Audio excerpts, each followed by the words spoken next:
नाज़रीन critical talk में खुश आमदीद। बोर्ड ऑफ पीस के ऐलान खां पोइ दुनिया में हींअर नए वर्ल्ड आर्डर के हवाले से बहस छिड़ी पियो आहे। न्यू वर्ल्ड आर्डर इहो लफ़्ज़ कैनेडा के prime minister Mark Carney Chinese visit के दौरान इहो पंहिंजे स्पीच में दोहरायो त now the world is set for the new world order.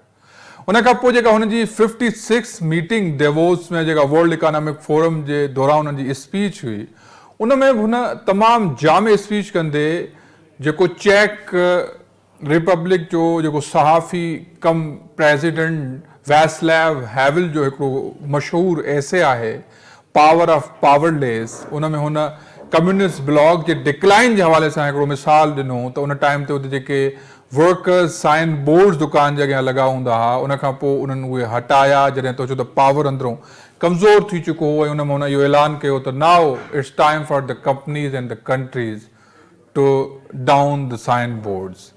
नए वर्ल्ड आर्डर के हवाले से नऊ बहस कैनेडा ऐं चाइना के विच में $118 बिलियन जी जेका डील आहे।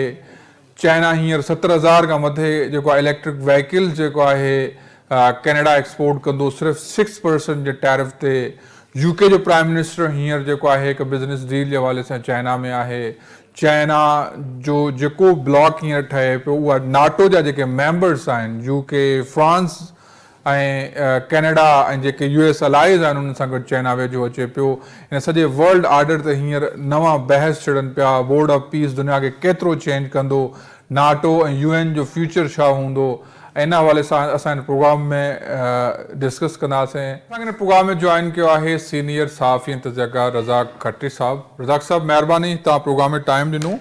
बोर्ड ऑफ पीस जे वाज़िद थियण खां पोइ जहिड़े तरीक़े सां 56 जेका वर्ल्ड इकोनॉमिक फोरम जी जेका मीटिंग हुई डेवोस में, उते जेका लीडरशिप उते जॉइन कयो दुनिया जे तक़रीबन 20 खां मथे उते बोर्ड ऑफ पीस जॉइन करण खां पोइ जेका मार्क कार्ने उते स्पीच कई आहे उते वर्ल्ड इकोनॉमिक फोरम में, जीअं हिन चयो आहे त now the world is set for the new world order. ऐं उते हुन वास्लाव जो जेको पुराणो जेको चेक प्रेसिडेंट हुयो उनजे हिन किताब जेको आहे पावर ऑफ पावरलेस वारो जेको हुन ॿुधाईंदे इहो ॿुधायो त now it's the time for the companies in the country to down the science. मतिलबु हाणे उहो ताक़त उहो जेको हिकिड़ो कैरिस्मेटिक जेको हुननि जो कोलेशन हुयो US सां, उनजो हाणे आसे आसे डेमेज थियण जो वक़्तु अची वियो आहे। छा पिया ॾिसो, कीअं पिया ॾिसो हिन नए वर्ल्ड आर्डर खे board of peace J surface थियण खां पोइ? महिरबानी सर। असल में दुनिया जे तेज़ी सां हिकिड़े ॿिए तरफ़ वञी रही आहे, उनमें केॾी महिल बि कुझु थी सघे थो। सची ॻाल्हि इहा आहे त का ख़बर कोन थी पए। हाणे जो सबबु इहो आहे त छाकाणि त हींअर अमेरिका दुनिया में नंबर 1 आहे, उन वटि दिफ़ाई क़ुवत तमामु घणी आहे, कर्ज़ बि तमामु घणो आहे ऐं अजारादारी बि तमामु घणी आहे।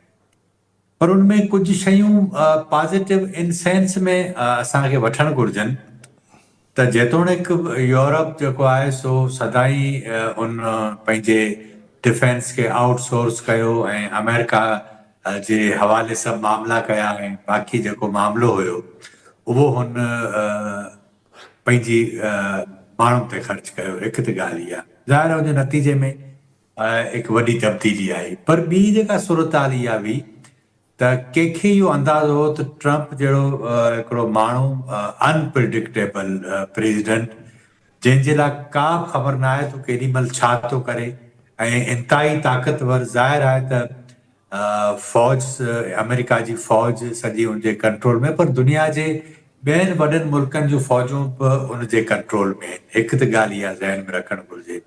हाणे इहा सॼी सूरत हाल दुनिया जे 60 मुल्कनि में उनजा फ़ौजी अॾा अमेरिका जा, ऐं उहे इन तरतीब सां अॾा ठाहिया विया त दुनिया जे कंहिं बि मुल्क ते जेकॾहिं अव्हांखे हमलो करणो हुजे त उनमें देरि न लॻे, ऐं उनमें हू कामयाबु रहियो आहे घणे वक़्त खां। पर यूक्रेन वार जेका रशिया उन ते एग्रेशन कई यूक्रेन ते, ऐं उनमें पोइ नेटो खे पंहिंजी नेटो विढ़ंदो रहियो, बाइडन ताईं बि इहा सूरत हाल हुई। पर उनखे अंदाज़ो कोन हो त को ट्रंप इन क़िस्म जो रवैयो अख़्तियार कंदो जेको असल में वोट ई इन बुनियाद ते वठी आयो त पहिरीं अमेरिका हूंदो, फर्स्ट अमेरिका। हाणे हुन 3-4 कम कया आहिनि। हिकु त हुन इहो कयो आहे त बाबा ॾंडे जे ज़ोर ते हुन मुआइदा कया मिडल ईस्ट खां $1,000 अरब जो मुआइदा कया दिफ़ाई ऐं इन्वेस्टमेंट जा, जंहिंमें सऊदी अरब ऐं ॿिया मुल्क शामिल आहिनि। उनखां पोइ ही गज़ा वारो जेको मामिलो हुयो, उन ते हुन पहिरीं ॾींहुं खां इहा ॻाल्हि कई जंहिं ते हुनखे इहो यकीन हुयो त को नोबेल इनाम मिली वेंदो। सो उहो हाणे उन तरफ़ वञे पियो ऐं तव्हां अंदाज़ो लॻायो त बोर्ड ऑफ पीस ठही वियो आहे। आख़िरी जेके उन्हनि जा यरगमाली हुया या जिन जेके मारिजी विया इसराइली, उन जूं बाक़ियात बि कल्ह ताईं हवाले थी चुकियूं हुयूं। उनजे बावजूदि अॼु वरी ख़बर आई आहे त उते को गज़ा में कंहिं पुलिस स्टेशन ते हमिलो थियो आहे जंहिंमें 31 माण्हू जेके आहिनि उहे शहीद थी विया आहिनि। हाणे हिकु तरफ़ त इन जा नेतनयाहू जा नाज़ नखरा ऐं लाडकोर जेको आहे उहो सॼो अमेरिका बर्दाश्त करे थो, पर ॿिए पासे सदर ट्रम्प जेको चवे थो त आउं हिन सॼे ख़िते खे अमन जो गहवारो बणाईंदुसि, उहो बि हिकु मज़ाक बणिजी वियो आहे। ऐं उहे मुल्क जिन जो तव्हां ज़िक्र कयो डेवोस में जेके शामिल थिया आहिनि, साइन कई आहे, ज़ाहिर आहे उनमें सॼो मामिलो त मुस्लमान मुल्कनि जो बि आहे, पर इनमें यूरोपियन मुल्क शामिल न आहिनि, जेका वॾी ॻाल्हि ई आहे। चाइना में बर्तानिया जे सदर जो अचणु माना हिकिड़ी नई ॻाल्हि आहे। इंडिया जो यूरोपीय यूनियन सां मुआइदो करणु, हालांकि उन ते कमु त 15-20 सालनि खां हलियो थिए, पर ट्रम्प जे रवैये जे करे उन में तमामु घणी तेज़ी आई आहे। अॼु वरी हिकिड़ी ॿी ख़बर रिपोर्ट थी आहे त डॉलर ते जेको दुनिया जे मुल्कनि जो इनसार आहे उहे घटाईंदा था वञनि। यानी इंडिया कोई $70 अरब जा बॉन्ड्स हुआ उहे सेल आउट करे छॾिया आहिनि। इहो मरहलो हींअर रशिया अचण वारो आहे जेको सोन जो जेका क़ीमत वधे पई ऐं डॉलर मार्केट में अचानक अचण वारो आहे। जेके बॉन्ड्स ईंदा मार्केट में, जेके सॼनि मुल्कनि वरितल आहिनि जेके डॉलर, छो त अनसर्टेनिटी जे करे, ट्रम्प पॉलिसीज़ जे अनसर्टेनिटी जे करे उहो बिल्कुलु अॻे मरहलो इहो ईंदो, डॉलर्स मार्केट में अची वेंदा तक़रीबन। हा, मुंहिंजो ख़्यालु आहे त उहो मरहलो हाणे शुरू थी वियो आहे। उनजो सबबु इहो आहे त 1971 में दुनिया जी सॼी करंसी कनेक्ट हुई गोल्ड सां। सो अमेरिका अनाउंस कयो त निक्सन, मुंहिंजे ख़्याल में हुनखे निक्सन शॉक्स चवनि था। सो निक्सन जे दौर में इहो अनाउंस थियो 71 में, ऐं उन्हनि चयो त असां डॉलर खे सोन सां न ॻंढींदासीं, छाकाणि त उन वक़्तु दुनिया जो सॼो कारोबार 60% खां मथे डॉलर में हुयो, तेल इहे सभु शयूं हुयूं। हाणे जॾहिं अमेरिका वटि मुंहिंजो ख़्यालु आहे शायदि $28 ट्रिलियन जो मथसि कर्ज़ु आहे। हाणे जेकॾहिं दुनिया आहिनि सॼी उन मां निकिरे थी, ब्रिक्स आहिनि, ॿिया जेके कंट्रीज़ आहिनि उहे निकिरनि था, त इहो अमेरिका खे वॾो शॉक हूंदो। हाणे वेनेज़ुएला हुयो, तव्हां ॾिसो वेनेज़ुएला खे त 4 महीना अॻु में जेके बाद में शयूं रिपोर्ट थियूं उनखे जी उनजे सदर खे हिननि अगवा कयो ऐं उनखां पोइ उनजे वसीलनि ते कंट्रोल कयो। उहो हिन जो कामयाबु मॉडल पाण इन करे चई सघूं था त सदर अगवा थियो ऐं हुनखे ही खणी आया अमेरिका, ऐं बाक़ी जेका मौजूदा रिजीम हुई उन ट्रम्प सां गॾु कमु करणु शुरू कयो। हिननि सम्झो पिए त शायदि असां ईरान में ईअं करे विझूं, छाकाणि त दुनिया जा 3 वॾा जेके ऑयल रिज़र्व्स आहिनि, जंहिंमें सऊदी अरब, वेनेज़ुएला ऐं ईरान आहिनि। हाणे हुन में $20,000 जो जेको इन ते ॻाल्हायूं था रज़ाक साहब, तव्हांखे आउं ॿुधायां त जीअं हे पैरेलल जेको जंहिं टाइम ते मार्क कार्ने जंहिं टाइम ते वर्ल्ड इकोनॉमिक फोरम जे ॿिए ॾींहं ते जीअं तक़रीर कई, उन खां हिकिड़ो ॾींहुं पहिरां हू चाइना सां $118 बिलियन जी जेका डील आहे उन में जेका तव्हां अॻु में कुझु महीना पहिरां कैनेडा जेका टैरिफ लॻायो चाइनीज़ ईवीज़ ते, इलेक्ट्रॉनिक जेके व्हीकल्स ते 100%, उहो 6% करे छॾियो आहे। ऐं चाइना हींअर 70,000 जे तक़रीबन लॻभॻि लख जेको आहे ईवीज़ जेको आहे उहो ट्रांसफर करे सघंदो कैनेडा। ॿियो उनजे बदिले जेको आहे कैनोला ऑयल जेको आहे चाइनीज़ खे एक्सपोर्ट कंदो। कैनेडा नेहबर जेको आहे यूएस जो, उहो वञे पियो होॾे जेको आहे तव्हांजो चाइना जी तरफ़। हींअर जेको आहे स्टार्मर जेको आहे यूके प्राइम मिनिस्टर जेको आहे उहो वेठो आहे उते। त इहो सॼो ब्लॉक कीअं पिया ॾिसो, वर्ल्ड ऑर्डर जो स्ट्रक्चर कीअं पिया ॾिसो तव्हां? मुंहिंजो ख़्यालु इहो आहे, मूंखे लॻे ईअं थो त ही सॼी जेका सूरत हाल आहे उनमें ट्रम्प को एडवेंचर कंदो ईरान जी सूरत में। ऐं ईरान बुनियादी तौर ते, जीअं मूं तव्हांखे पहिरीं अर्ज़ु पियो कयो, त उहो वेनेज़ुएला न आहे। ईरान जे अंदरि जेका इस्लामिक रिजीम आहे उन जे अंदरि अञा ताईं बग़ावत कोन्हे थी, हिकु ॻाल्हि। ॿी ॻाल्हि इहा आहे त दुनिया में जेके बि हुकूमतूं हूंदियूं आहिनि या रियासतूं हूंदियूं आहिनि, उहो जेकॾहिं इन सूरत हाल में हुजनि जॾहिं अमेरिका वाज़े तौर ते हिकिड़ो सुपर पावर ललकारे पियो, इसराइल ऑलरेडी उन ते ईरान ते कंट्रोल करणु चाहे थो, उन सूरत में हिन वक़्तु त ॿुधूं था त कुझु 6000 इन खे चवनि था 30,000 माण्हू मुज़ाहिरीन खे मारियो वियो। पर मुंहिंजो ख़्यालु इहो आहे त जेकॾहिं ईरान जे कंडीशन में आहे, उनमें जेकॾहिं उनखे 1 लख माण्हू मारणा पिया त उहो मारे छॾींदो, इन करे त ही जेका कास्ट आहे पंहिंजी सॼे रिजीम खे बचाइण जी, उनखां सवाइ उहा क़ीमत घटि आहे। उनजो सबबु इहो आहे त एक्चुअल इहे ह्यूमन राइट्स जमहूरियत बुनियादी तौर ते वॾी ताक़तनि जा पंहिंजा पैमाना हूंदा आहिनि। हिन वक़्तु ईरान सां इशू इहो आहे त जीअं अॼु मुलाक़ात थी आहे तुर्की में रजब तैयब अर्दगान सां अब्बास अराक़ची जी, उनमें उन क्लियर हिकिड़ी ॻाल्हि कई आहे जेको चवे थो त असां जौहरी हथियार ऑलरेडी अवाम जे मुफ़ाद जे लाइ ठाहिणु चाहियूं था, पर असीं उनजे बावजूदि मुआइदो करण जे लाइ तयार आहियूं, असां मथां पाबंदियूं ख़तमु करियो। अमेरिका जो त इहो मूड आहे कोन। हाणे जेकॾहिं हू करे थो हिन ते हमिलो ईरान ते, त ईरान वटि सवाइ हिन जे ॿी का बि वाह कोन्हे त उनजा जेके असेट्स आहिनि मिडल ईस्ट में, हू उन्हनि ते हमला करे, जंहिंमें इसराइल आहे, ॿियूं शयूं आहिनि। छाकाणि त जेकॾहिं इहो हमिलो थियो त उनजे नतीजे में ख़ुदि इहा रियासत जेका आहे ईरान जी, उनखे बचाइण वॾो मसइलो थींदो।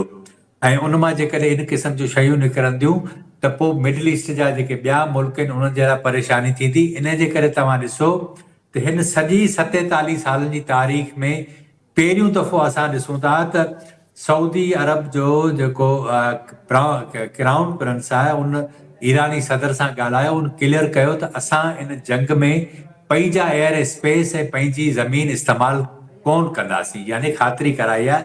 न त कॾहिं बि अमेरिका जी ॻाल्हि मां कोन निकितो आहे।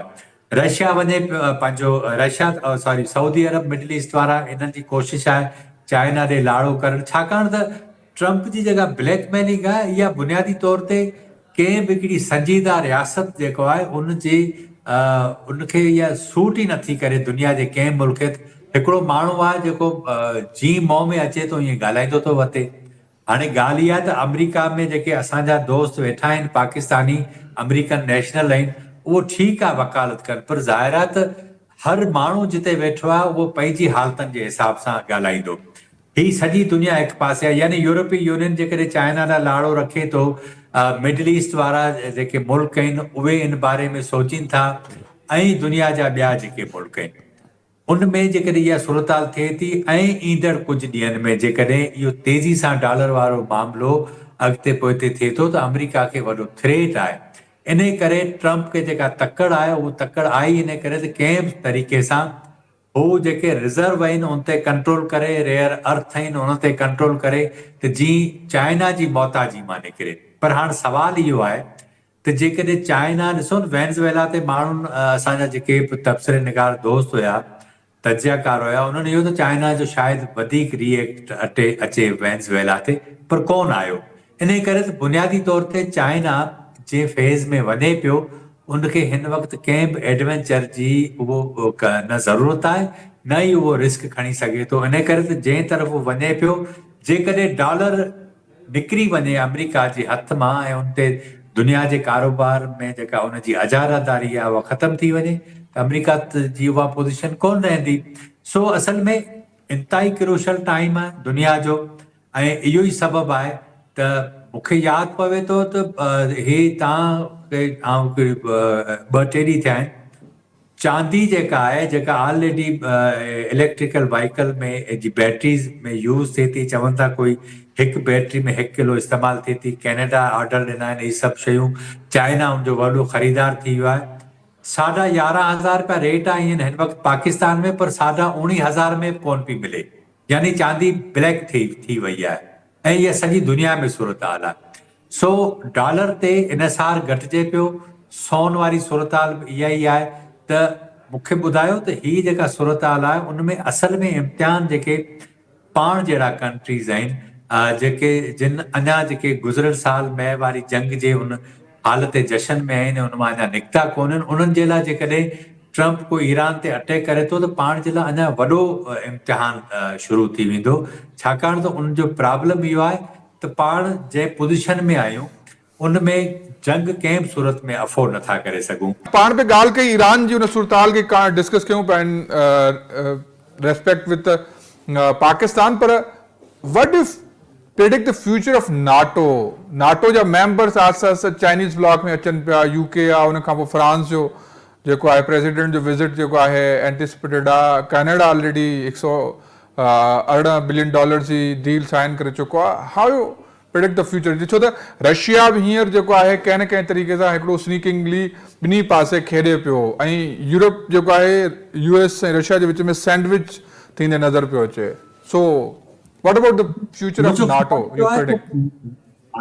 नेटो जेको आहे उहो बुनियादी तौर ते उनखे हिकु त रियलाइज़ेशन इहा थी आहे त असां खामखा पंहिंजो डिफेंस आउटसोर्स कयो ऐं केॾीमहिल ट्रंप जहिड़ो माण्हू अची सघे थो, सो हिननि खे इहा त सबक़ु वॾो मिलियो आहे। सो मुंहिंजो ख़्यालु आहे त हाणे अमेरिका ते जेको हिननि जो इनसार हुयो मुकमल डिफेंस वारो उहो ई कोन कंदा, छाकाणि त ॿी कुवत आहे चाइना।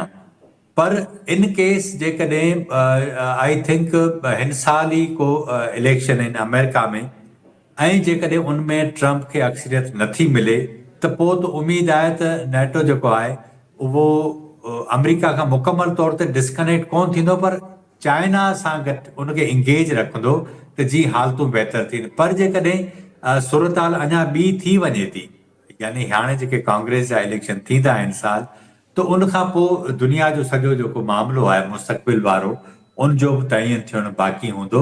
उन जो सबबु इहो आहे त दुनिया में असीं ॾिसूं था त हर हंधि नेशनलिज़म जेको आहे उनखे पंहिंजे पंहिंजे अंदाज़ सां पेश कयो पियो वञे, ट्रंप बि उन अंदाज़ में करे थो। पर ग्रीनलैंड वारे मामले में जेको उनजो ज़िद हुयो पोइ उनमें पाण ॾिठोसीं त पोइ ते हटियो आहे।